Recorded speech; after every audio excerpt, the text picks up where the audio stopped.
I don't know, Dustin. Now that we have all of this stuff out, I feel like people are gonna think I'm a hoarder. It's pretty bad. But how am I supposed to host a March Madness party without a basketball ice mold?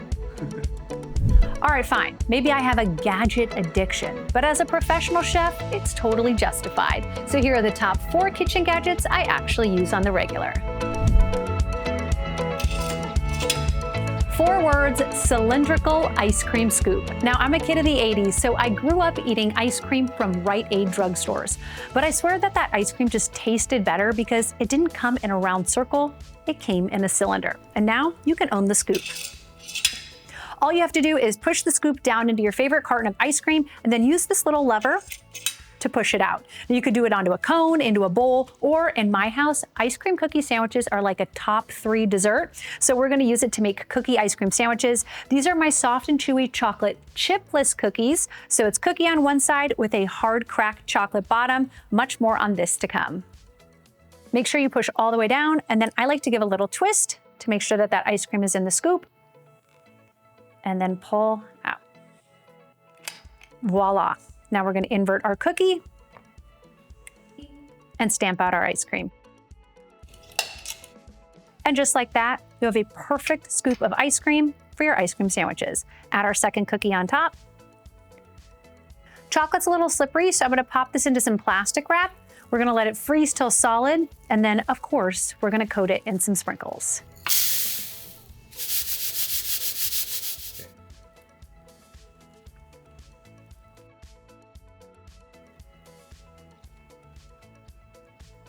And dessert is done. You might be wondering, what the heck is this? And I thought the same thing, but here's the deal. I love making charcuterie boards. It's my go-to appetizer for parties, and I'm always looking for ways to kind of level them up, but without a lot of effort. This is a cheese flour maker. So it just comes with a board like this and some sharp spikes on the bottom, one very large spike in the center, and then this is actually a blade. So this sits right on top like this. Here's the handle. You're gonna put your cheese on the top here and then turn it and wait until you see what it makes.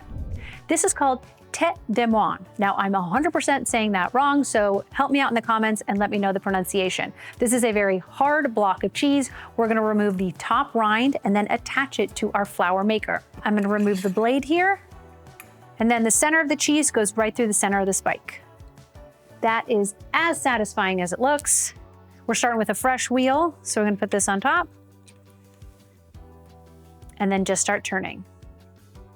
And you wanna apply even pressure. A lot of times the first flour is gonna come off a little bit uneven, so that's just scraps for snacking. But as you turn, it'll level out, and then you'll be able to create nice, perfect flours. Here we come, 1 cheese flour coming up. Beautiful. They kind of naturally break off once they're a good size, but once you get it to a spot where you want to stop, I'm just going to use my knife to kind of separate it. Gets me every time. And I love the texture of this cheese. It's thin, it melts in your mouth, and how gorgeous is that to add to a charcuterie board? Let's make a few more and then we'll put them all together. What's the biggest one we can make? Let's keep going. Dustin's egging me on, saying bigger, bigger. Wow. Oh, see, it kind of starts to separate then. So this is how you know you can stop. And then what I'm gonna do is just slice thinly and remove our gorgeous cheese flour. So when you're starting with a new wheel of cheese, the first couple kind of take a little while as you get going here, but you can see how quickly I'm able to crank these out. How beautiful is that? Gorgeous little bouquet of cheese flowers all set to go. I'm gonna assemble my charcuterie board. A couple of quick tips when it comes to charcuterie. Start by placing your large containers first. I've got some fig jam, always love a little bit of sweetness, and then some mini pickles here.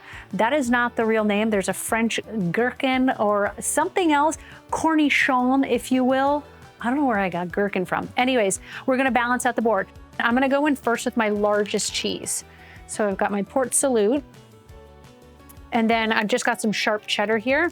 I've cut a couple of blocks into triangles. When it comes to charcuterie, it's about texture. Of course, it's about flavor. And then most importantly, it's about height. So height on the board and everything touching. I remember the first time I ever made a charcuterie board, and there's actually video proof of this, which Dustin, I'm not gonna let you see.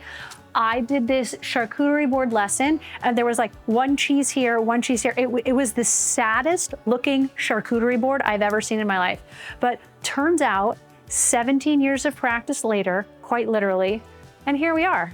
We're pros, we're literal pros, and you're a pro too now. So cheese, triangles there, port salut. Let's add a little bit of our salami.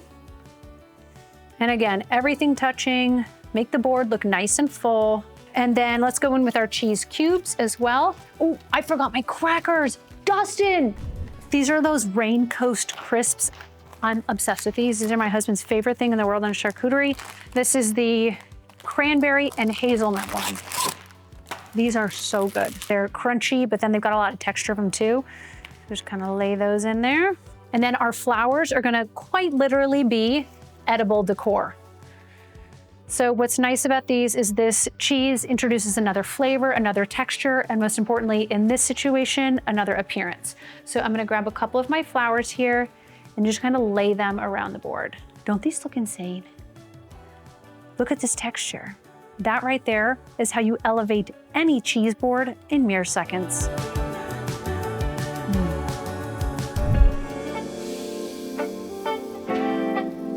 As a mom of 4, each of my kids has their dessert obsessions. My oldest son, Julian, his is crepes. So I came across this gadget and now it is used on the regular at our house. It's electric, it's super fast. Traditionally when making crepes, you have to pour the batter into the pan, swirl it around.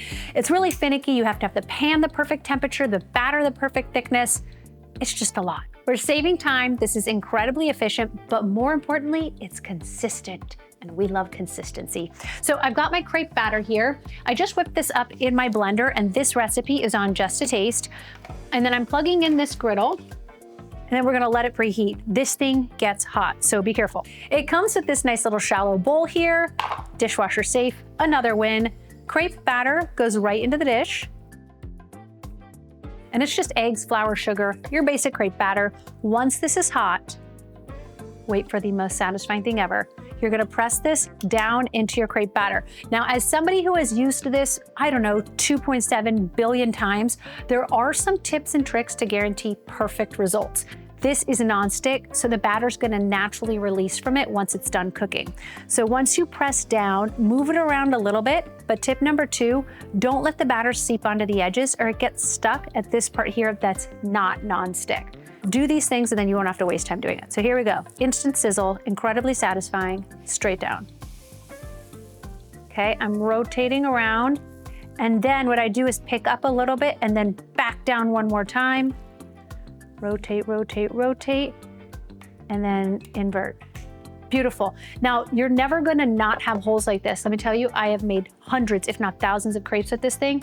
You go back in with your little spatula, and you just fill in the little holes. If you don't care about them, you don't have to do this part, but I have OCD, so here we are. Boom. Okay.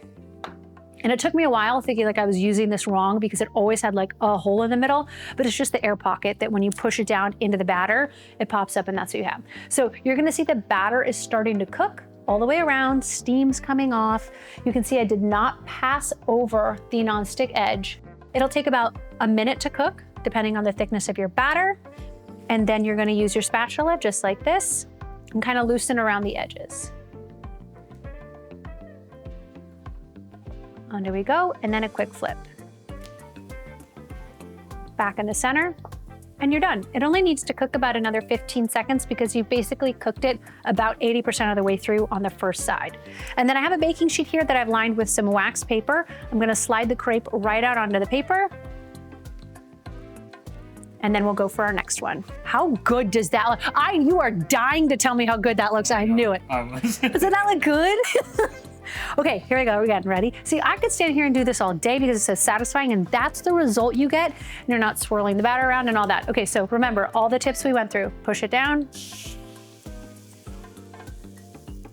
Rotate a little so we're covering only the nonstick surface.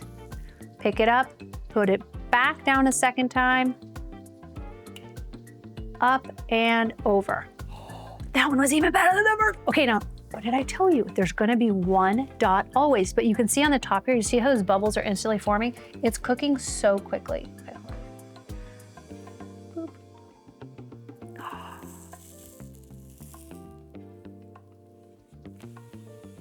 Every single time.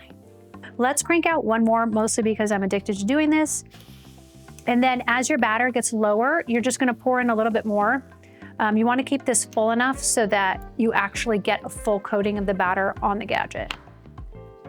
I've done it before where I've tried to use a small amount of batter and it just cooks instantly in this container. And I don't want you guys having that problem. And you can do savory too. So you could leave the sugar out of this recipe from Just a Taste, and you could do savory crepes with this too. I've done ham and cheese. You could do like a bechamel with spinach. All right, parchment down. And for my filling, I'm keeping it classic with Julian's favorite, which is just some thinly sliced strawberries and a little bit of Nutella. So we're gonna put this down on my plate. I've got some warm Nutella here. It just makes it a lot easier to spread. You don't need a squeeze bottle. There we go. That is the mandatory noise when you are making crepes for a 9-year-old. I'm a big hit in my house. And then I've got some thinly sliced strawberries. I'm gonna do this into quarters, so I'm actually just gonna put the strawberries in 1/4 like this.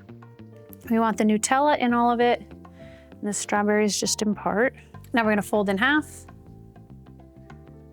And then I like to go into quarters. Little powdered sugar on top.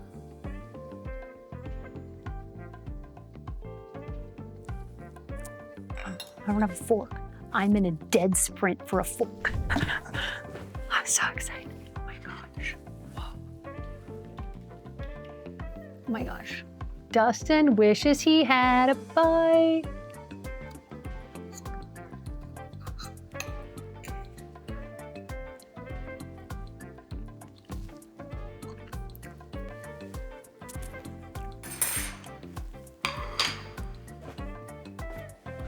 So good. Oh my gosh.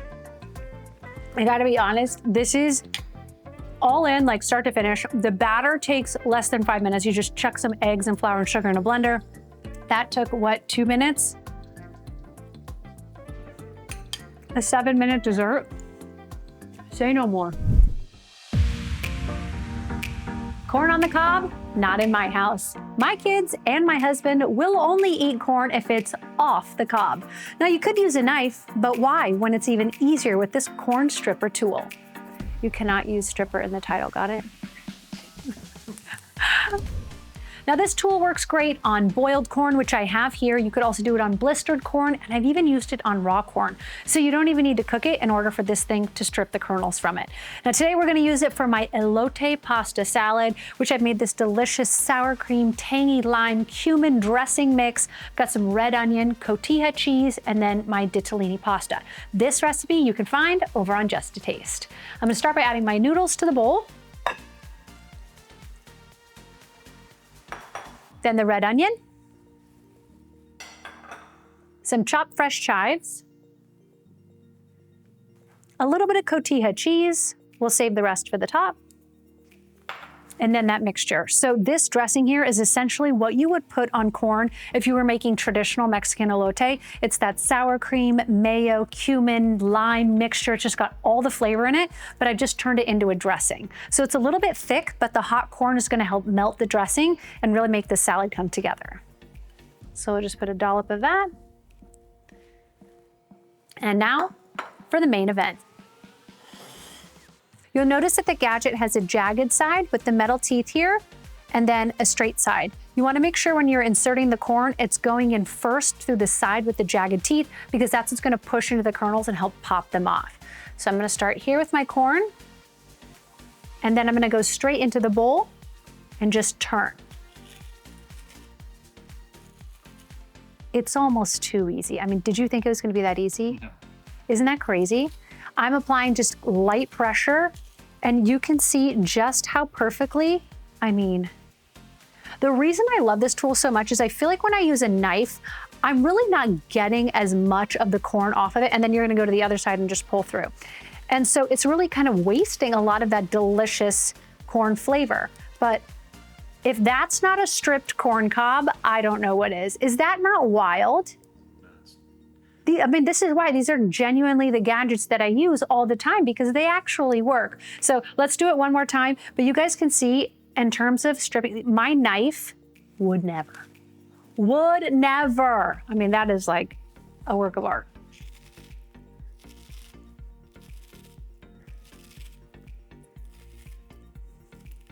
I'm just turning as I push, and then you kind of get to a point where your fingers can't reach anymore, and that's when you just flip it over and pull out the rest.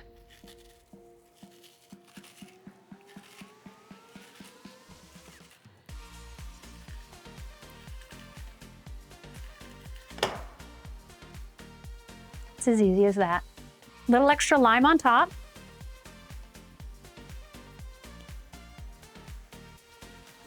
And then we'll toss it all together.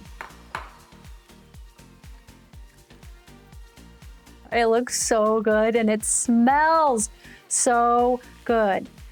Oh my gosh. And I like using, this is a ditalini pasta. So you can see it's the small ones because it mimics the same size as the corn kernel. I'm a big pasta salad person, but you have to be able to pair the right size and shape noodle with the actual recipe that you're using. So I would never do this with like a bow tie or a corkscrew or something like that, because there's really a science. I'm like feeling like we have another episode. We need to do a whole episode on pasta salad. A little more cotija, some chopped fresh chives, and then I like a good sprinkling of tahini. So sure, maybe I have a gadget addiction, but can you blame me? If you have a gadget you want me to test out, leave it in the comments below. I don't know, Dustin. I don't know, Dustin. Okay, okay, here we go. This could be worth a lot of money someday, okay?